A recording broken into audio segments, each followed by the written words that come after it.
Bonjour, ici je vous retrouve dans une nouvelle vidéo. Donc ce sera pour un tuto donc sur la fraise tagada, donc rose, pas la rouge, la rose, donc qui m'a été demandé par la fimoteuse Fantasy. Donc je vais vous montrer deux méthodes. Donc dans un premier temps je vais vous dire ce qu'il faut pour la deuxième méthode. Faudra appeler exactement les mêmes pour la deuxième, sauf que faudra rajouter des trucs, mais je vous le dirai en temps voulu. Donc pour ça vous allez avoir besoin donc de pâte Effect, donc Like Pink numéro 205, de paillettes roses ou du faux sucre rose, hein, c'est comme vous voulez, mais moi je vais utiliser des paillettes, un morceau de feuille pour mettre les paillettes pour ne pas salir votre plan de travail, une lame, un cutter, etc., ce que vous avez besoin pour découper, et c'est tout. Donc pour ce faire, vous prenez un bout de pâte, donc de la taille que vous voulez que soit votre fraise tagada. Vous allez venir la mettre sur votre plan de travail, vous allez venir l'aplatir. Alors attendez, hop, voilà, peut-être un peu mieux, super. J'ai coincé le cordon en dessous, voilà. Donc vous allez venir l'aplatir comme ça partout sur tous les bords, et en fait avec le haut vous allez venir un peu resserrer en fait, vous voyez, pour former une sorte de cône en fait. Donc même s'il y a des traces de doigts, c'est pas grave, après on va mettre les paillettes dessus, donc ne vous inquiétez pas, ça n'a pas d'importance si on voit vos traces de doigts. Donc après vous le faites selon votre goût, plus ou moins entre guillemets pointu, voilà. Donc alors pour celles qui souhaitent pour que les paillettes ou le faux sucre tiennent mieux, vous pouvez l'imbiber de pâte fimo liquide. Donc moi en l'occurrence les paillettes tiennent très bien, donc j'en ai pas besoin. Donc vous prenez votre feuille, vous venez prendre vos paillettes. On n'a pas besoin d'en mettre 36 000 tonnes, parce qu'il suffit de, voilà, comme ceci, et ça s'étale. Et donc il suffit tout simplement donc de venir prendre votre création et de venir la tremper dans les paillettes. Ou le faux sucre, hein, si vous n'avez pas de paillettes, n'achetez pas forcément des paillettes exprès pour ça, ou si vous en avez, ben prenez-les. Mais si vous n'en avez pas, n'allez pas. Alors ne me demandez pas où est-ce que je les ai achetées, je les avais eu lors d'un échange. Donc je ne sais plus avec qui. Mais je suis pas très paillettes, mais les paillettes me servent, voilà, en l'occurrence pour celle-ci, en l'occurrence pour mes fraises tagada. Donc n'hésitez pas à passer, repasser. C'est sauvé. Donc voilà. Donc pour essayer d'en mettre vraiment partout. Voilà, surtout sur le rebord là en fait. Elles ne se mettent pas bien. Après vous pouvez très bien en mettre sur votre doigt et venir le tapoter comme ça, il n'y a pas de souci. Je vous dis, pour celles qui ont peur que ça n'accroche pas, vous pouvez très bien imbiber votre pâte avant de pâte fimo liquide. Donc voilà, donc je vais vous faire voir ce que ça donne. Alors désolé, la luminosité est merdique. Donc voilà ce que ça donne. Donc la première méthode. La deuxième méthode, c'est une méthode, on va dire, donc on laisse les paillettes, hein, parce qu'on va en avoir besoin. Donc qui consiste entre guillemets à gagner de la pâte.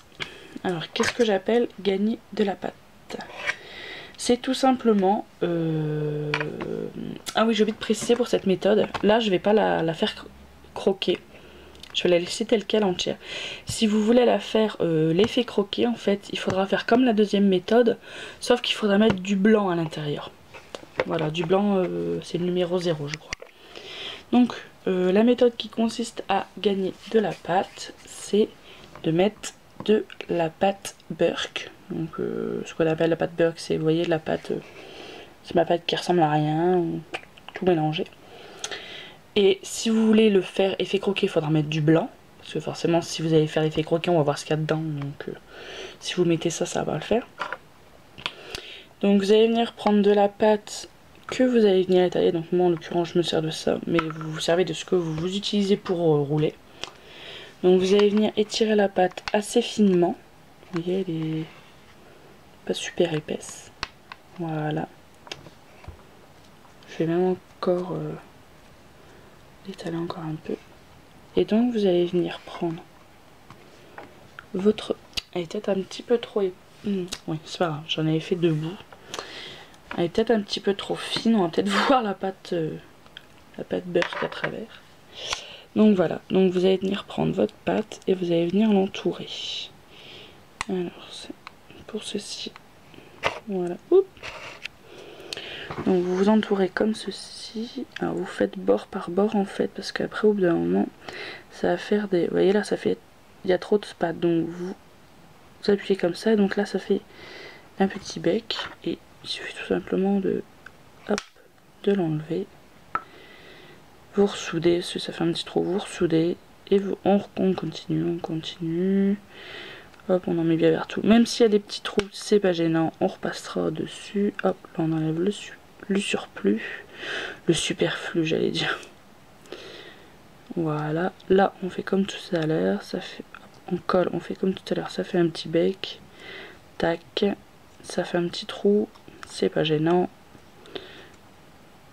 Il y en a encore un peu de trop. Il faut pas qu'il y en a de trop après. Faut pas qu'il y en a de trop. Alors cette méthode, vous pouvez, enfin la méthode du roulage de pâte autour, vous pouvez la réutiliser quand vous faites des choses fourrées en fait. S'il y a trop de pâte sur le dessus, ça va pas faire joli lorsque vous allez faire l'effet croquis. Parce qu'il y aura trop de fourrage au-dessus et pas à l'intérieur. Donc voilà, donc on va faire comme tout à l'heure, on va former une petite boule. Voilà. Et on va refaire comme la première méthode tout à l'heure. On va l'aplatir.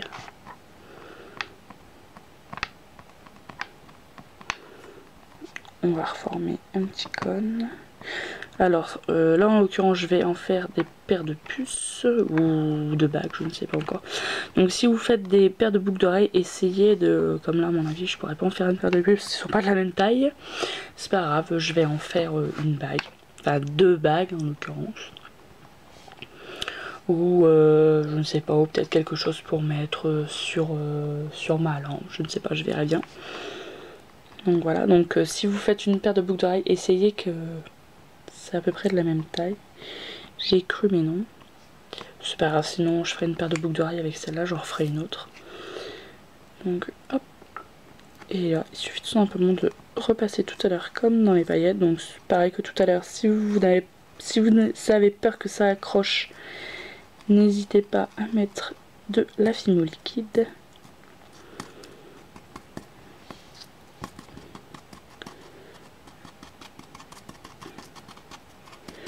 Hop hop hop, on tapote, on refait. J'ai mis un plein de paillettes. Ça va, heureusement elle colle pas celle-là. Et donc voilà pour la... Ah, il n'y en a pas là, voilà. Et donc voilà pour la deuxième méthode. Donc c'est la méthode que j'appelle économique, vu qu'on économise de la pâte. Vu qu'à l'intérieur c'est pas tout rose, c'est pas comme là-bas, c'est pas tout rose en fait, donc on économise de la pâte. Moi c'est souvent ce que je fais, comme par exemple, je sais pas si vous vous souvenez de mon porte-photo muffin. Et ben à l'intérieur j'ai fait cette méthode, à l'intérieur c'était de la pâte à Burke. Parce que comme je savais que je n'allais pas couper le muffin, du coup je l'ai fourré avec de la pâte à beurre. Comme ça m'a fait économiser de la pâte chocolat. Donc ça c'est entre guillemets une petite astuce qui peut peut-être vous aider pour économiser votre pâte. Donc surtout ne jetez jamais votre pâte mélangée, même si elle ne ressemble à rien. Moi j'en ai tout un stock. Je ne la jette jamais, vous voyez, il y a tout un stock. Et dès que j'ai de la pâte mélangée, je la mets dans mon sachet et je referme le sachet. Comme ça je sais que j'ai toujours de la pâte pour faire entre guillemets mon fourrage et ça me fait économiser de la pâte. Donc voilà pour ce petit tuto. Donc j'espère que ce tuto fraise tagada pink vous aura plu. Je vous dis à très bientôt. N'hésitez pas à commenter en dessous, à me dire si vous aimez, si vous aimez pas, si vous avez une autre méthode. Je suis preneuse à toutes les idées, sans souci. Donc n'hésitez pas. Je vous fais de très gros bisous et je vous dis à très bientôt. Bye bye les filles!